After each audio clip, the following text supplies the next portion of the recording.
This is the weekly sales meeting for July 30th, 2023.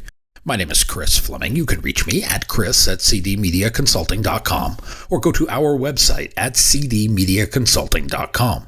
Today's topic, a sense of entitlement. This phrase is often reserved for the younger generation, ones that were born into the world without winners and losers, that place where everyone got a trophy.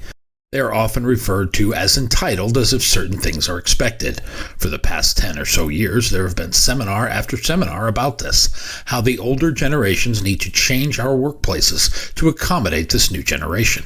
How we are somehow doing it wrong because we won't give out participation trophies to those who fail to hold up their end of the bargain. This is the kind of entitlement that will send steam coming out my ears. What the entitled are finding is there are very few places willing to change to accommodate their needs. Those who are quick to adapt to the old world order find themselves getting ahead faster. I run my sales departments as a meritocracy. Those who do what is required and more have the best go of it.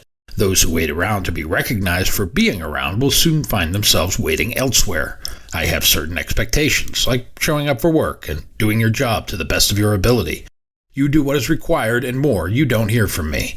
Those that struggle to follow simple compliance orders are not long for my team. Everyone has the same choice. Hold up yours and you will thrive. If you underachieve and underperform, we are going to have a different conversation. It is more unpleasant for you than it is me. As I see it, you brought me to that conversation. I didn't go looking for it. But it is not the kind of entitlement I am talking about today. This is another kind altogether. It is a story I remember from my first real department head. It is a story I heard from a man named Mark about the best and most prolific seller he ever saw. Mark told me this particular story about Maximilian Schmidt. According to Mark, Maximilian, or Max as he was known, was the best salesperson ever. What made Max so good? Max was enthusiastic and passionate for his job. One might say he loved it. If you asked Max what made him so good, he will say, "I love my job and that's why I am successful." One day, Mark pressed him a little further on that, asking Max, "Why do you love it?" Max's response was, "Because if someone will meet with me face to face, I've got them. They are mine and will be my client as soon as they agree to the face-to-face appointment." Max believed he was that good. Imagine that sense of entitlement. That sense that you know beyond a shadow of a doubt that you will be able to help somebody if they will see you. The ability to convey that enthusiasm via telephone so they will see you. That is a sense of entitlement and the good kind. Max had no question he would be able to help somebody if they would sit down with him. He would spend an inordinate amount of time perfecting his ability to persuade people about the reason why they should meet with him. Look at most of the people you know in the sales profession. How much time will they spend practicing that particular methodology? I dare say that is a limited amount of time. That is not what we practice. We spend most of our time talking about our stuff, our product, our service. We don't practice our connection method. What if we did that? What would happen if we spent an inordinate amount of time working on connecting with people? Our success rate would go up. Right now, most sellers sound like all other sellers. There is no point of differentiation. There is no compelling reason to see us. We are not offering to help. We are not coming up with an idea. We are saying, "Want to buy my stuff?" That ability to connect via telephone is a skill, a practiced skill. And we could increase our success rate by changing and improving that skill set. Work on that. Think about that. And think about ways you can connect with people. Think about the people you have connected with and the reason they agreed to see you. Is that common amongst your other business customers and prospects?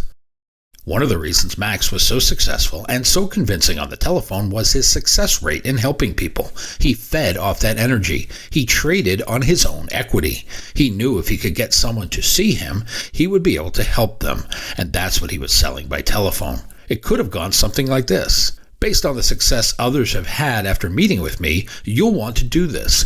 Give me 12 minutes next Tuesday, and if it's a waste of time, I will never come back. There are 100 variations of this phone call. I'm sure Max used them all.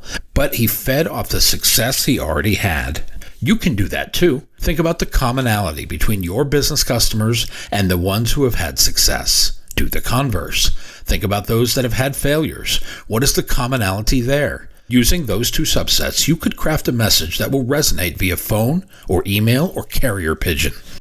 Max had a simple process once he met with a customer. The first thing was to find out what they wanted to do. He wanted to know what the goal was. If the goal was reasonable, he would proceed to step 2. In step 2, he would put himself in front of the sale. He would let his customers know that he, personally, would be able to assist them in reaching that goal. He would convey that in no uncertain terms. That is what he does with his time, and he would put that expertise to work for his newfound customer. This is the expert's position. Max occupied it, and he owned it. Max was prepared for every objection. He would listen to all of them, but he would not address them all at once. He would address them one at a time. He would isolate them and handle them in order. That ability to isolate kept and held the customer's attention. It affirmed that he was going to assist them in reaching their goal. The last thing Max would do is close the sale. Max knew he got paid for closing, not for having a polite conversation. Max knew why he was there. That sounds so simple. It sounds like it could be done in 20 minutes, but that could have happened in a day, a week, or over many weeks. He was relentless in his pursuit and thus determined to be successful. The only time it didn't work was when somebody would not take his call, but that rarely happened. It rarely happened because Max sold with enthusiasm, because Max loved his job, because Max believed he would be successful, because Max showed up with a sense of entitlement. He believed he is entitled to the sale. He is entitled because he knows his product works. He has a litany of people who have been successful using it, doing what he recommended, so he can have his sense of entitlement. Think about all the people we have helped in the course of our sales career. Does that not inspire a sense of entitlement? In sales, we lose more than we win, and because of this, it is hard to maintain that unwavering sense of entitlement. But the truth is, once we get involved in the process, and we have a willing participant, we will have a sale. As long as we promise reality, the deliverable should equal the promise. So once we get involved in the process, we should have a sale. But when we approach the process with half an effort, we could blow it. So be all in. Be enthusiastic, be determined, be relentless, be like Max. Have that awesome sense of entitlement. Believe that sale is going to belong to us, and we will love our jobs as much as Max. In staying with the theme of Max Schmidt, what are the characteristics of great sellers? What are the common traits they all have? And do we have those common traits? In my daily routine, I look for 2 main characteristics in hiring sellers, and they are the 2 characteristics I cannot teach. I can teach a lot of things, but I can't teach these: desire and curiosity. Some will define desire in different ways. I would say it is a sense of want to. It is that ability to care about what you do and how you do it. And curiosity is the idea that there is always more to know and more to learn. This never-ending quest to find out how things work and how you can make them work for you in your situation.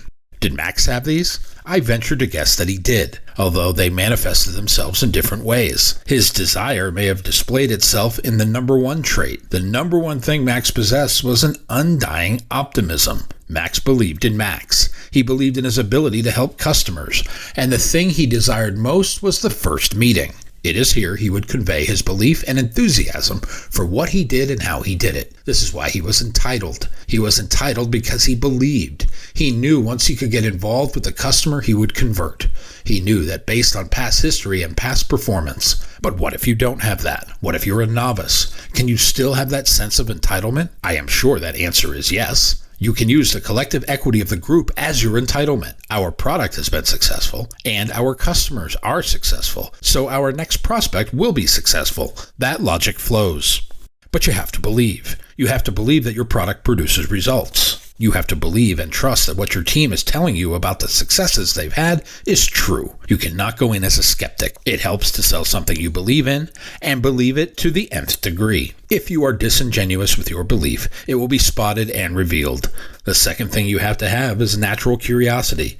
That means you want to know and you want to know more. You have the ability to listen, and not listen to respond, but listen to understand. People who are curious ask more questions. Ask more pointed questions of prospects. You will uncover more of what the prospect needs. People love to talk about themselves. In the discovery phase, let them. Another piece of this is persistence. I cannot tell you how many salespeople have given up too soon. The number would be astounding. Statistically, most sales are made between the 6th and 12th ask. Meanwhile, most salespeople give up after 2. You see the disconnect. Don't let that be you. And you should have an unwavering sense of entitlement. You should be rewarded for your efforts. All your hard work should pay off. And your reward is closing the sale and getting a customer for life. It is less about the commission check and more about the success you can bring your client. You should go into each call with that thought and never lose sight of the end result. If selling is defined as the transfer of confidence and emotion, you yourself must have confidence in your products and yourself. Then you need to transfer that confidence with emotion to your clients and your prospects. We have all been on a call or involved in a call with somebody who operates this way. Somebody who has that unique ability to transfer confidence with emotion. They get emotionally involved in the process, which is different from being emotional. That is a whole nother ballgame.